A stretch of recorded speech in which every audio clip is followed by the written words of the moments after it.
So,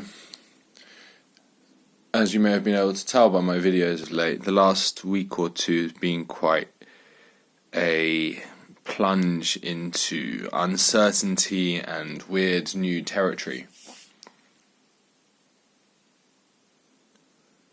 This Alexander Technique work is about, I guess, relinquishing your habitual ways of doing things, which translates into tensions, but it also translates into your views on things that you hold on to rigidly.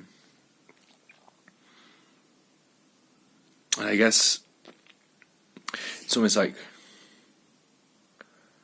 feels like by dropping these tensions, the associated views that they come with are rising to the surface. So I'm seeing them before I let go of them, more intensely than usual. And that's rather interesting, but also, well, I suppose ultimately good, but it's so terrifying. It's like all these sort of mental shortcuts I've had for dealing with the world, in some ways very efficiently. I'm seeing how my holding on to them more rigidly is limiting me.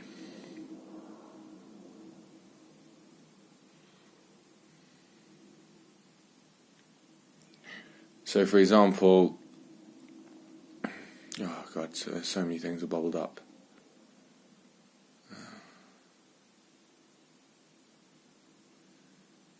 These ideas that you need to do meditation in order to be happy or calm, and it becomes like a real I need this, and then it becomes almost like you do create the need.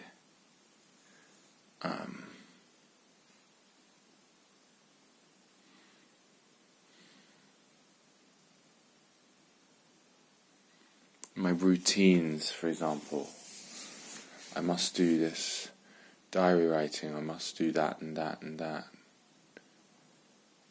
Or your life is just a set of things that you've planned out. That dropping.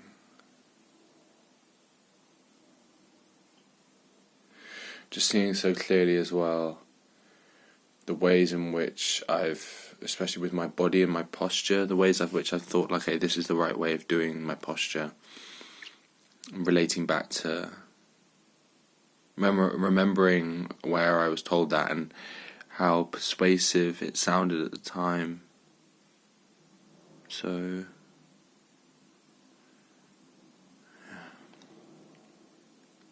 and you know what I think is kind of goes hand in hand with me taking views too far, or holding on to them rigidly? Possibly the weight training. Weight training, you're training tension.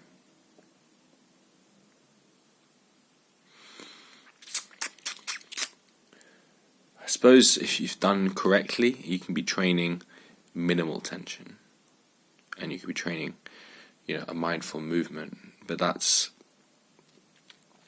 to an extent what I've been doing, but nowhere near to the extent that I could have been doing it. My exercise, I think, it's got to take a new turn, and I'm waiting for that impetus. Something, that my focus at the moment it's been too far in the direction of the same thing for a long time now. Let's just mull my time, bide my time. Start threading Alexander stuff in. Slow down, and then I'm sure a new opportunity will arise, especially when I move to a new office building. I think the thing is with weights is like it gives you this drive, this energy to be like, I know how to like take life and just tell it like I've got these sensations but they're wrong and I'm just gonna fucking go for it and just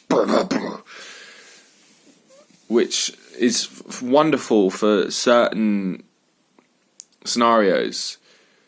It's made me a real high achiever in some respects, a lot of respects. Maybe through being very good at weightlifting, I see that like it makes me think I can do stuff. It gives me that confidence of like I am powerful, blah blah blah. It's made me lack a certain vulnerability, which I mean, now I say it, it sounds so blatantly obvious. Maybe I was just in denial about this before, you know?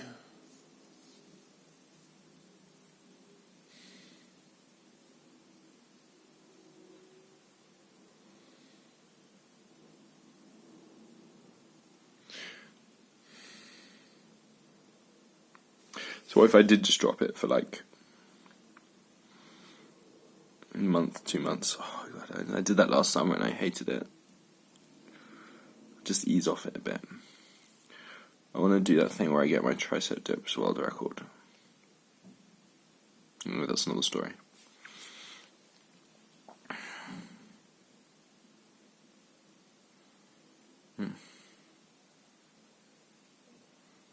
So really, there's not really anything in my life now that I'm not looking at and questioning a bit. There's no view that I'm like, yeah, that's right, yeah, I'm doing that, that's like good. I can see both sides of the equation to everything. Which I suppose is a good new territory, it's opening me up, right? But being different is, the ego puts up a bit of a fight before it goes down. It's like, what am I going to be if I don't? Who am I if I don't attach to all these views? In some ways, my sense of self is an accumulation of all my views and tendencies and habits and whatnot. And they melt away. What am I and what will be left? I think that's the big question.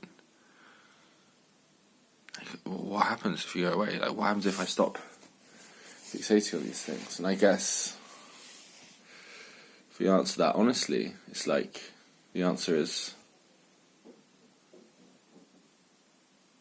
yeah, I'm more open, happier me. There's more flexible and a better person to be around. Yeah. So I suppose that thought, and that is my underlying thought, there's a real truth to it.